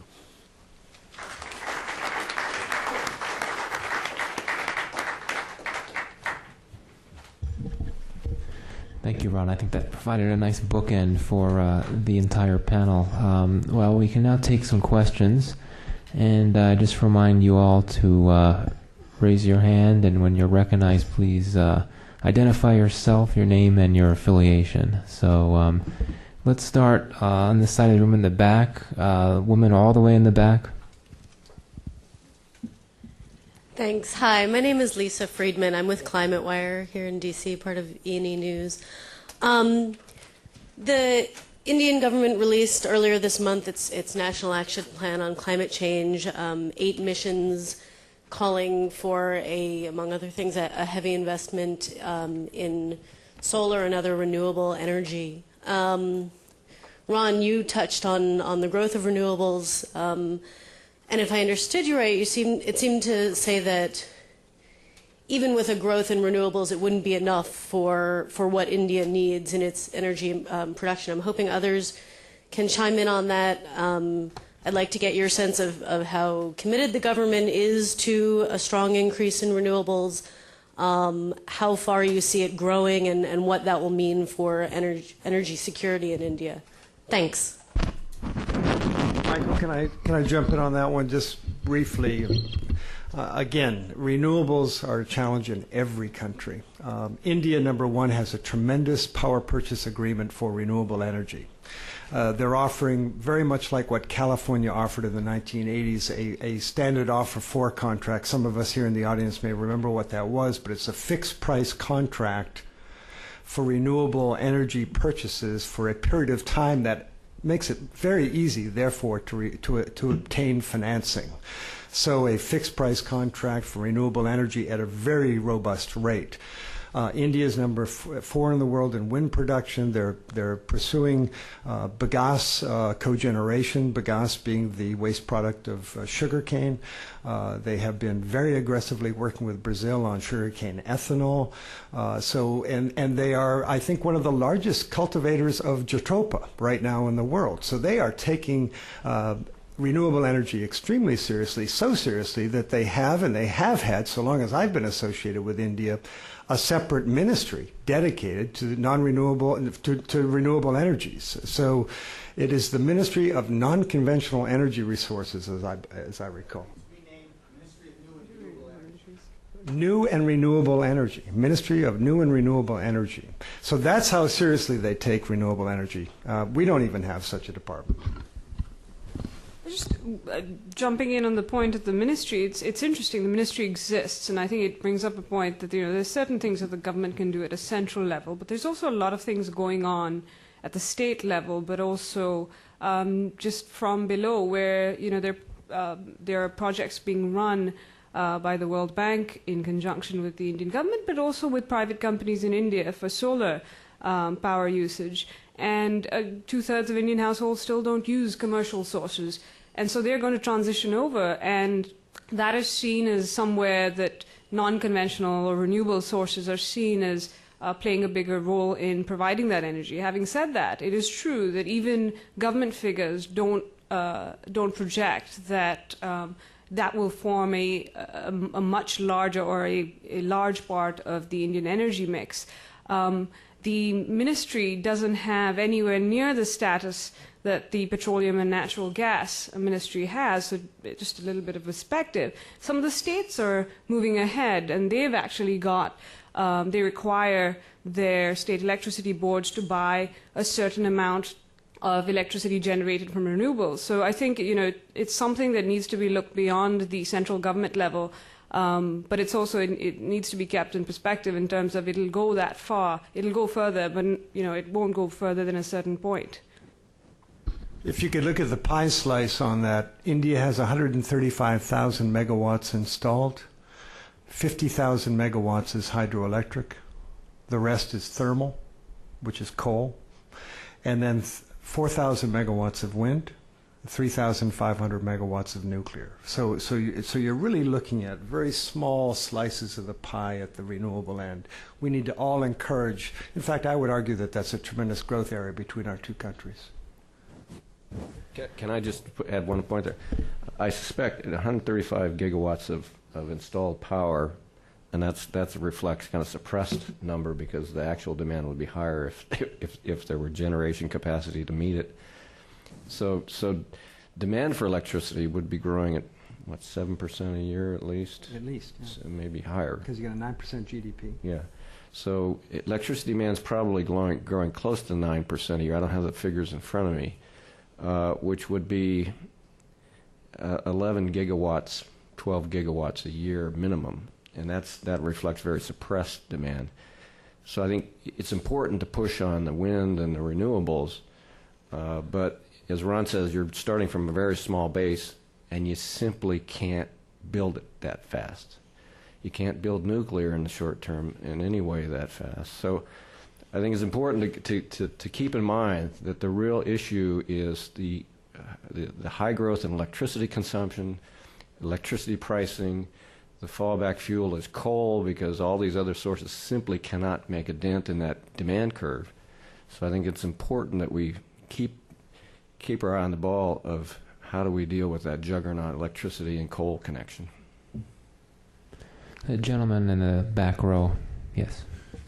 Dave Rogers, independent historian. Speaking about problem countries, what sort of energy relationship does India have with Venezuela, if any?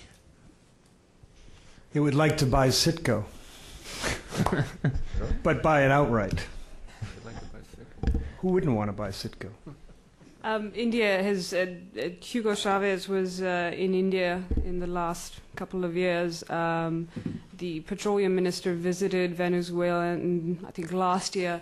There's a developing relationship, just like there is with a number of other countries in Latin America. Is it closer than the others? Not really. It's another area of interest. It's part of this diversified strategy. Is oil going to go from Venezuela to India? No. It's just it is something that is. It's also part of a broader, as I mentioned, broader strategy to have closer relations with various countries in Latin America, and so the foreign ministry is also involved in those activities. There is, but it is something that they're doing similar with Colombia, with Brazil. It's not necessarily something that India is doing just to spite the U.S., for example. Anyone else want to comment? And may I just ask, did you not mention also that so far the OVL and others have invested about $6 billion overseas? To put it in perspective, 1,000 megawatts is $1 billion. So 135,000 megawatts installed capacity is 135 billion, and we're talking a mere 6 billion invested overseas till date. So frankly, it's a hobby at this point. It's not a major national policy thrust, and I think we need to keep that perspective. OVL is a very small office in a very small building in a place you can't even find in Delhi compared to ONGC. Let's take a question right here in the front. Thank you. Yeah, I'm Rajesh K. and I'm one of the 2 million Indian Americans. I'm grateful to Ron for having at least given some rationalization to the Indian position in Iran and in Burma. I would like to add two more things to that. One, India has the second largest Shia population in the world after Iran. The ties go back, as you mentioned, 5,000 years, and the entrance to Central Asia. The country that one didn't mention was Sudan. India's ties to Sudan go back 2,000 years. The now silted port of Sachin was where the elephants that crossed through Sudan to Carthage and then across the Alps to Italy were transported. So there's a very long Indo-Sudanese Carthaginian connection. The African elephant is not domesticated. I got here late for Tanvi's presentation, so I did wonder about whether you covered solar energy, because 100 villages in Afghanistan have been electrified by Indian solar companies, and at least 2 Indian solar companies this year have gone public. So there's another substantial growth of solar energy. So I wonder if you'd comment on that. Thank you. On the solar front, it's part of one of the various elements of India's international strategy has been to seek technology, and solar technology is something that has been kind of a key target area, partly because at the moment there is, as you mentioned, increasing usage of solar energy. It is still not as affordable as portable storage devices are still a matter of concern. Companies are working in India at the rural level, solar heaters, solar cookers. I think to expand to the level that it will make a big dent, there still has to be a lot of technology that will be developed or accessed through international avenues. And so I think it is something that especially the Ministry of New and Renewable Energy Sources is focusing on, and the government generally is focusing on. But again, just in terms of the broader energy picture and how much energy India really needs, it's still a small part of it, but a growing part of it. Can I just want to comment? I think Sudan is an interesting case because it's actually one of the few places where the ONGC or OVL's investment is producing oil and actually shipping that back to India. So I mean, it's one of the ways of diversifying away from Middle East dependence that's actually real right now. Let's actually stay on this side of the room. The gentleman with the white shirt, red tie. Babar Khan, Stimson Center. Could you comment on the scale of 2 energy deals that are of interest to me, the IPI pipeline and the 123 agreement?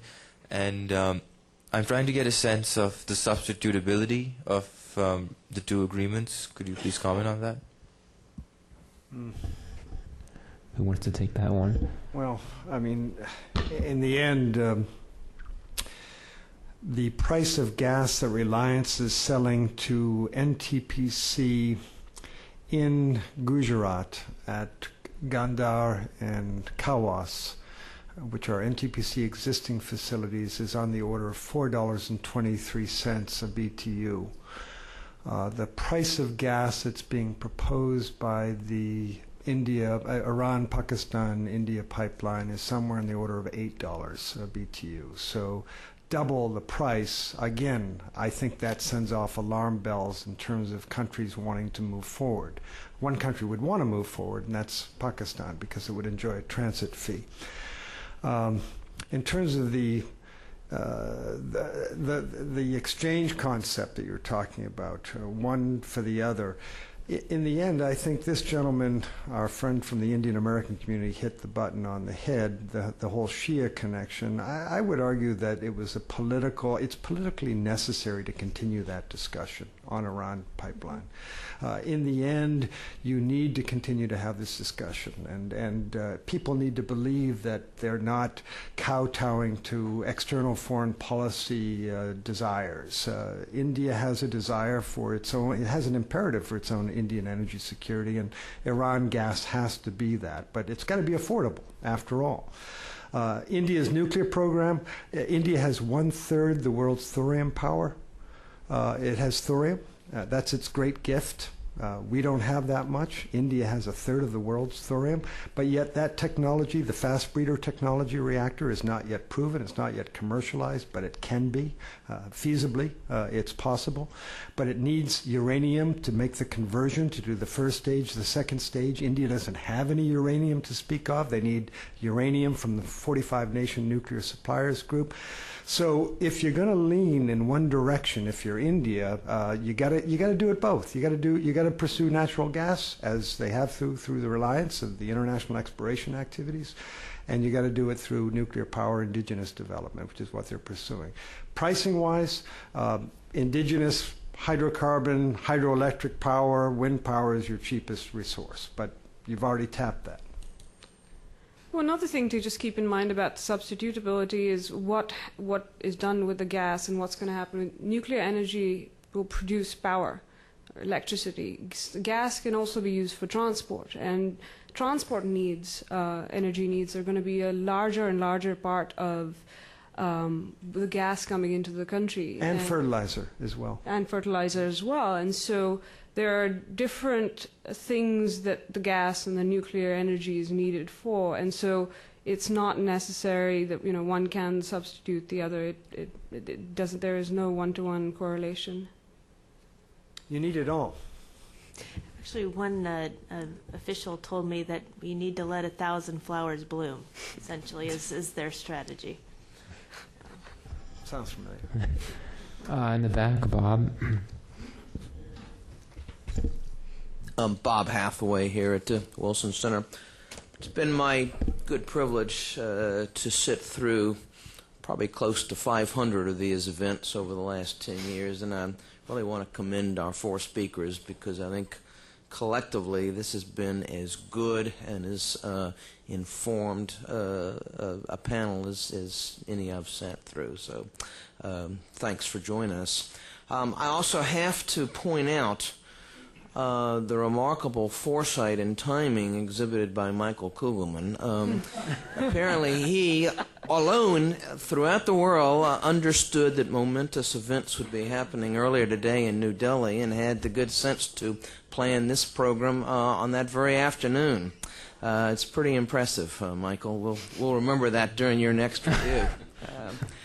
Thank you. I want to focus for a moment on the issues of climate change and global warming. We frequently think of these issues as creating difficulties between India and the United States because we think that the two countries have dramatically different approaches, particularly recently after the G8 meeting in Japan. I want to look at the other side. Is it possible that we can build areas of cooperation and collaboration, India and the United States, in this area? I'm thinking, for instance, of the sale of green technologies, co-production of green technologies. Undoubtedly, there are other ways as well the two countries can, probably already are working together. I wonder if any of our speakers can address to what extent this is happening now, what are the barriers, legal, financial, other sorts of barriers that are preventing additional collaboration in this area, and would you assume that this is clearly going to be an area that will see more activity in the coming years? Who wants to take that one? I'll give it a shot. There has been cooperation. India is part of the US-led Clean Development Initiative. They're looking for ways to make energy use cleaner. I think one of the major barriers will be that there is this sense that at this point India is being asked to slow down in some sense, so that this will be more expensive in some senses for India to take on these clean technologies, or use less electricity or energy more generally. There is a grand bargain to be made, possibly, if technology can be transferred or made cheaper for certain promises on emissions, possibly. India has taken part in projects like the Future Gen project, which stalled here towards clean coal technology. I mean, one of the technical barriers on that front is a lot of clean coal technologies being developed here are for different kinds of coal, which India doesn't have. And so one of the things is going to be, how do you adapt it to Indian conditions? At the moment, cost is a big impediment, because to adapt those technologies and to run demonstration projects, there will have to be major financing. So that is one barrier as well. I think there's definitely discussion of, I think technology is one of the biggest aspects that could bring the countries together. How do you get to the point of making sure that that is part of the grand bargain, I guess, is the challenge. And I think, it's something that is definitely being thought about. India has a climate change task force now led by Shyam Saran, who headed up the U.S.-India negotiations when he was Foreign Secretary. And so it's clearly a priority for India as well. Maybe not as much of a priority as some people think it should be. But if you go and talk to people in the Planning Commission, it is something that they worry about. That before food versus fuel debates happened here, for example, it's not just climate change, it's also the environment. It's something that people pointed out, and this goes back to the renewable energy point. They said, we're very keen on wind energy or, solar power, but a lot of these things at the moment require land. And this is land we don't necessarily have, because either it is land where you are growing crops or that have to be deforested. So these are things that they are thinking about. I think there is space for cooperation there. Biggest barrier to cooperation in renewable energy is the same barrier to cooperation in conventional energy that we face. And that is, number one, India wants it all, and we want to encourage that opportunity. But it's an issue of the pricing. Electricity in India is a concurrent subject. It's regulated at the center. It's regulated by each state. Till now, most of the electricity, or at least half of all the electricity generated, is given free to the farming community. That's the way they subsidize their agriculture sector. And therefore, the true cost of electricity is never quite recovered. And to bring in a fresh technology to get your money back feasibly over time is the biggest impediment for Indian companies, not for outside investors, but also for outside investors. And to a lesser extent, there's the issue of intellectual property. We all need to work together on ensuring that the laws that India has put on its books, which are world-class, will now be implemented and enforced, and that's yet to be tested. In 2005, India adopted world-class intellectual property protection. It's yet to be tested and enforced over time. On the other hand, I'm very confident that that's going to be the lesser of the problems. And then I would like to say that if India would only broaden its interpretation of its defense offset policy and allow alternative energy or clean water or R&D in energy to be considered to be a defense offset, you would see every major player in the world investing in those technologies in India for the good of the people of India as a defense offset, qualified defense offset. Just make one last political comment. I think, in a sense, U.S. and India on climate change policy are tied at the hip, in the sense that India will not make any serious commitments on climate change unless the U.S. does. Mm-hmm. It's simply not going to happen. And same case with China. So until the U.S. Develops a cogent, effective, real policy on climate change, it gives everybody else, lets them off the hook. And So I think once we do, then India will be, in a sense, and China on the hook to come up with what I think are more realistic climate change policies. Because right now they're simply saying it's your problem, you created it, you have to solve it. Now, in a large sense, that's true, but the question is, it can't be addressed without India and China and the others doing something. So how do you pay? How do you arrange the transfer of the financial transfers and the technology transfers across that? It takes commitment from both sides to do that. And I think without the U.S. committing, nobody will.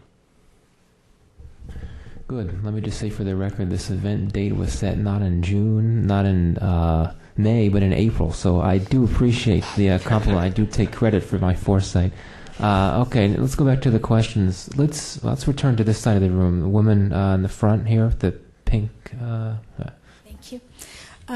My question is that when there is such a high level of approval among Indians of the United States, why is there a need to use civilian nuclear energy as an excuse for a strategic relationship between the two countries?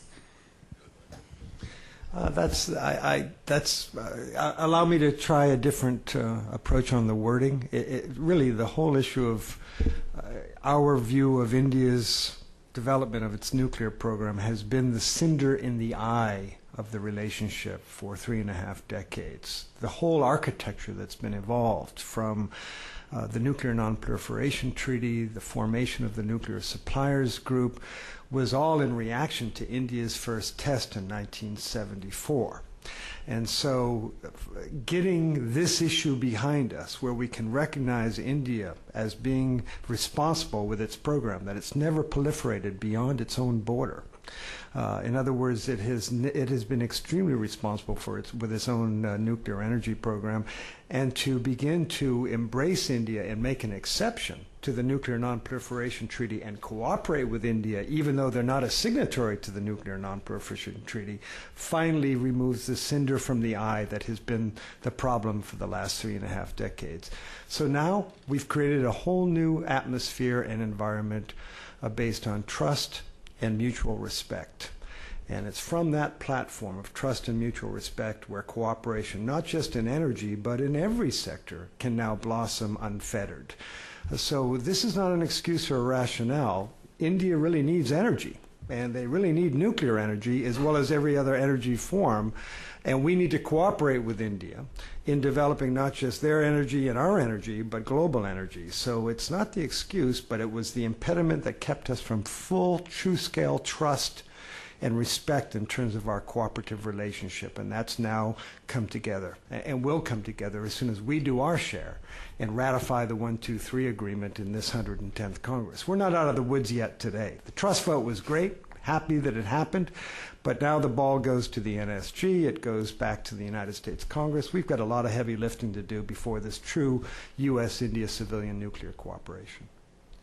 I think there are a couple of other things in addition to that. One is the symbolic value of the deal, as Ron just mentioned in his implicitly and explicitly, in the sense that there has been a sense among some sections of the Indian strategic elite, and also rhetorically been used by politicians in India over the last few decades, that the U.S. is somehow not stopping India's growth or doesn't want to see India rise. And this agreement is seen as evidence of the acknowledgement of India's rise and the facilitating role that the U.S. could play. The other thing to remember is that the Indian government is not a singular player. People feel very differently about different countries. There's an overarching sense that India should have an independent foreign policy, what Manmohan Singh called motivated by enlightened self-interest.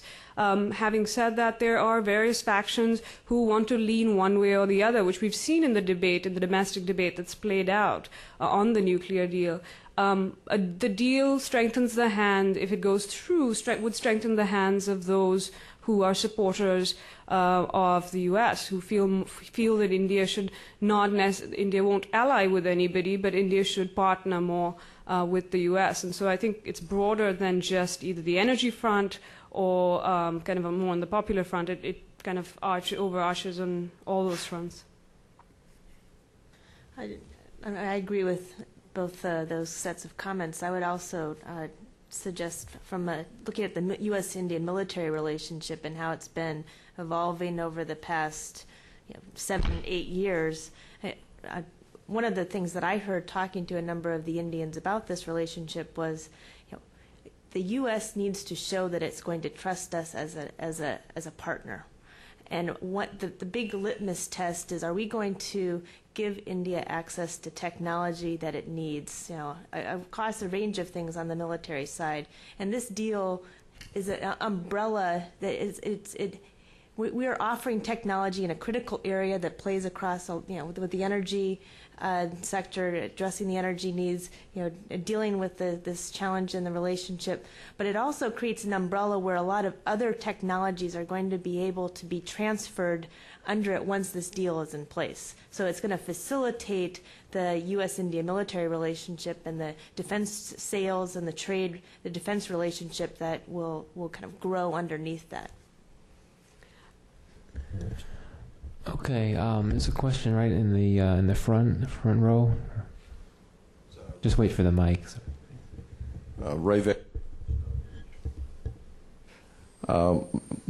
Comment on Bob's question about cooperation. There was a poll several years ago that showed that in India there is one of the highest percentages of a positive return to the question of, would you spend more for energy if you could have a better environment, you could breathe cleaner air. I think that bodes well as a basis for cooperation in regard to the environment. My question has to do with equity oil. One of the supports for the equity oil strategy, which is sometimes cited, is that actually it makes it cheaper to get the oil. We now have some experience with it. Evidently it's flowing from some of the equity oil transactions of India, but certainly with China. What's the data on whether or not it actually is any cheaper? I don't have any specific data on that point, but I think that's an illusion. I think, if your landed cost of crude oil in India from Sudan, from your equity production, has to get cycled through the whole tax regime and the government take and everything else that drives the actual cost of that exported oil way up. So you may, if you're an equity holder, you're making a margin on your equity production. And that's why companies are investing, because they make money on the production side and their equity stake of that. But the landed cost of that crude in India should pretty much mirror the marketplace, unless it's being subsidized. In other words, unless ONGC or Videsh is selling that directly to an Indian refiner at something below the market price. That's an opportunity cost lost to, Videsh, ONGC, that subsidizes consumption in India. It decapitalizes, in effect, ONGC's ability to invest in future production. That's how that ultimately works out. So I think there is a mythology that somehow countries like China and India get oil cheaper if they go out and get equity stakes. But again, it's either a subsidy that comes out of the high investment capacity of that state company for future oil, or it's being landed at a market price. That's right. And so it doesn't get you cheaper oil. I mean, except at such a small amount that it's an illusion. It's not having any real impact. So I don't believe that's actually the case, except if you want to subsidize, and you can do that anyway, and they all already do it on such a massive scale. So I don't think it works that way. And the Indian Petroleum Ministry is very realistic about that. They are not the ones who say it's actually going to be cheaper.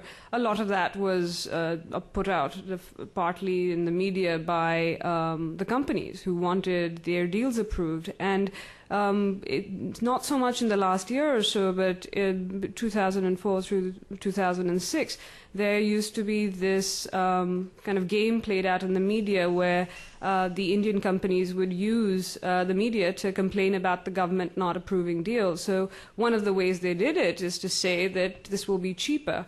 The government is very realistic about the fact that a lot of this is about better returns for the company, but those get negated because ONGC is part of the subsidy regime.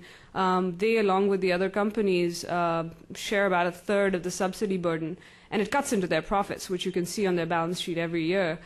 So it is something, it's more for them. They get better returns in some of their domestic operations where performance has been lagging, and this is something the Petroleum Ministry is worried about, and that's why they've been quite particular that they neither want nor expect the companies to, they don't want or expect them to, say, maybe get more than a quarter of their oil from abroad anyway, even if it's not coming into the country. They just think that they're spending too much time and attention there and not enough on the country because they get better returns. And Michael, could I beg, I think this begs the question that why has no one asked the question about the parastatals and the possibility and the plausibility of privatizing the national oil companies? I mean, when you think about it, how many countries that we all know of, our own included, have national companies out buying assets overseas? We don't. It's the private sector being more efficient, more accountable to its shareholders, needing to be exploring wisely in the right locations, getting the best returns on its investment. We need to encourage India to go the way of privatization, which is where they had embarked upon, but were interrupted in their reform process. Now, let's hope that they move forward in further reforms. Just one comment on that. One way of thinking about the equity oil strategies of both India and China and their companies, they're investing in countries that the Western companies can't invest in. They're going after risky stakes and plots that Western companies aren't necessarily interested in. So in some ways, they're doing the global market a favor, particularly once these exploration investments start producing, because it's basically a common good. There's going to be more oil on the market, and if it goes to the Indian market, that's great. If it goes to the Chinese market, that's great. That means other oil will be on the market for Western consumers. So they're increasing the amount of oil that's going to be available by going after these investments that Western companies either are prohibited from going after or don't have an economic interest in doing so. And the same applies for the investments that they're putting in infrastructure and refineries that Western companies aren't necessarily doing as well. I think the final proof of this is most of the oil, equity oil that both the Indian and the Chinese companies produce overseas, they don't bring back home. Right. India's really only got the ONGC Sudan operation, and I don't know what share of that actually goes back to India. It's small. Small share. And the Chinese, they produce about 700,000 barrels a day abroad in a whole series of places now. Maybe 10% of that actually goes back to China. The rest sold right into the market like Exxon or anybody else would do, because it doesn't make sense to do it any other way. You don't send oil halfway around the world, and it doesn't fit refineries and all this. There's a tremendous amount of confusion and mythology about this, but it's used by the national oil companies. They wrap themselves in a flag, and it buys them all kinds of subsidies, political support, deals, and stuff. The tanker builders in China are doing the same thing. We can bring you energy security if we build our own tankers and move oil on our own tankers instead of contracted Panama, Liberian tankers. That's totally an illusion as well, but it provides government subsidies and support for the tanker industry in China. They wrap themselves in the flag. I could give you a dozen examples of this. So there's a lot of mythology, a lot of things going on behind the screen here where this energy security rhetoric doesn't fit the reality. Well, we could go on all night, but unfortunately we're going to have to wrap up. Two things. Not only were these four presentations brilliant, but I thought that the questions were particularly impressive as well, so thank you for that. The other thing is that the papers presented today will be published. We're going to have a publication this summer, so if you've signed in outside or thrown your business card in the jar, you'll get a copy, so please make sure you've done that. So Why doesn't everyone please join me in giving a round of applause for the speakers?